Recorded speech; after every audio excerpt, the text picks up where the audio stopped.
Nakapag-Christmas party na nga ba ang lahat mga mare at eto nga't umating nga tayo sa Christmas party nila Agatha. Nasa ispa nga lang yung gising na nga ako dahil inaabangan ko nga rin yung mga in-order ko para nga sa Christmas party nga ni Agatha at ni Kulot. Natuwa naman nga ako yung binili kong damit kay Agatha bagay na bagay nga sa kanya. Tingnan nyo naman abay namumulaklak pa nga yan pero ako nga tingnan nyo haggard na haggard. Kulot nga kanina pa yung nagmamaktol dahil wala pa nga sa kanyang maghahatid pero ayun nga sa wakas dumating na kaya naman nga mga mare makakaalis na nga siya. Dinala niya na nga din yung munting pagsasaluhan nga nila at eto naman ngang matitira ay kay Agatha at eto nga yung sa atin. Kumain na nga rin ako mga mare para nga meron nga tayong lakas. Yung nga bandang alas 9 naman nga mag-alas 10 na nga rin to halos mga mare. Pupunta naman nga tayo sa eskwelahan nga niya para ihatid naman nga itong para sa kanya. Abay mga mare, matanda na talaga ako. Paano ba naman makaka-attend na nga ako sa Christmas party nga ng mga bata? Parang kailan nga lang kasi si mama talaga ang abala nga ako ano yung babaunin nga namin sa eskwelahan kapag Christmas party. Di man nga bago yung mga damit na sinusuot namin tuwing Christmas party mga mare pero at least nga pinaghahandaan nga ni mami kakainin nga namin. Naalala ko nga dati hindi nga namin afford nga mga mare yung Jollibee kaya ang ginagawa ni mama bibili na nga lang siyang harina tapos isang hita nga ng manok. Tapos magbabaon na nga lang kami ng kanin at bibili na nga lang si mama ng maliit na ketchup. O diba parang kailan lang ngayon na imaatin na ako sa mga ganito. Ito naman nga si mama napakahilig sa mga ganitong dahon-dahon dahil talaga namang nanay na. Abay napaka-plantita. Ito nga mga mare sobrang pasalamat ko nga dahil dito nga si Agatha nag-aral. Tingnan niyo naman ang babait kasi ng mga nakananayan dito. Lalo na nga yung teacher nga nila dito mga mare. At tingnan niyo naman nga itong si Gail. Akala mo talaga kasama siya sa Christmas party. Nakikipaglaro nga din mga mare at nanood nga kami ng mga palaro nga nila. Nakakatuwa nga abay napakasarap maging bata. At ang lalambot nga rin ng mga katawan nung sumali nga sila dito sa stop dance. Kaya sa mga kananay ko nga dyan maraming salamat nga po sa pagluluto nyo nga para sa mga bata. Hindi na nga rin kami nagtagal mga mare. Nagpaalam na nga rin kami. At eto nga si ate mga nagpa-picture nga sila. Maraming salamat po. Nakarating naman nga din kami agad kasi marami pa rin talaga akong trabaho mga mare na kailangan nga tapusin. Kaya pagkarating nga namin nagbihis nga lang ako at eto't inasikaso ko na nga rin agad mga mare. Sa unang tingin nga talagang madali nga lang maging vlogger pero sa totoo lang napakarami nga rin mga maring proseso lalo na nga kapag may pinopromote ka ay talagang mahirap at oras din talagang ilaalaan mo. Pero syempre masaya nga din mga mare kasi hawak mo nga yung oras mo. Eto nga si tatay mga mare na pagtripan na naman nga si Jeffrey akala kung saan sila pupunta iikot lang naman nga sila dito. Sa pangasa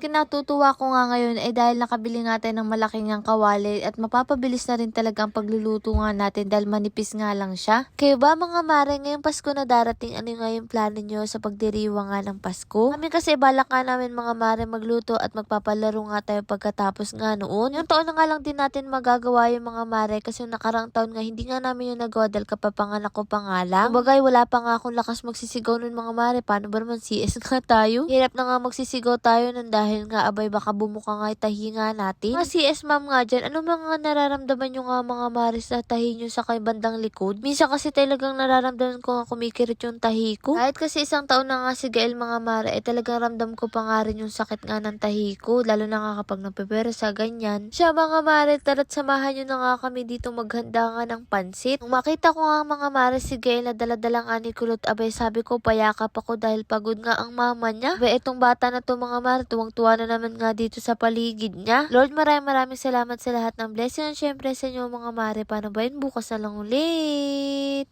Ang ating MC Bester Barley mura na masarap pa dahil may pineapple extract, hindi mapait at hindi lasang damo. Ang sweetener nito ay cocoa sugar kaya natural at friendly sa katawan. Ang barley natin ay gawa sa natural ingredients at gentle for daily use. Marami rin itong healthy support tulad ng pag-support sa natural defense ng katawan, tulong sa healthy digestion at pag-promote ng magandang metabolism. Kapag stress tayo, malaking tulong ang nutrients ng barley para mapanatili ang glow at freshness ng katawan. Diba ano ang kagandahan sa MC Bester Barley natin? Maraming tayong pagpipili ang flavor. Meron tayong barley juice at sa mahilig nga sa mga dark choco at sa mga coffee lover ay meron nga rin tayong kape. Pero sa mga taong mahilig nga sa mga pure barley ay meron nga din tayo o diba? Ang tanong magkano nga ba ang ating barley? Ang ating dark choco ay 1,000 4 boxes na nga siya at 10 na ang laman. Ang coffee barley ay ganun nga din mga mare. Barley juice at pure barley naman 3 boxes nga rin siya sa halagang 1,000. Free shipping, cash on delivery na nga rin siya nationwide. Pero kapag 1 box naman nga mga mare ng kape ay 350. Ganun din ang dark choco. Pag barley juice naman ay 500 isang box, ganun din ang pure barley. Ilalagay ko na nga lang sa comment section kung saan kayo pwedeng bumili.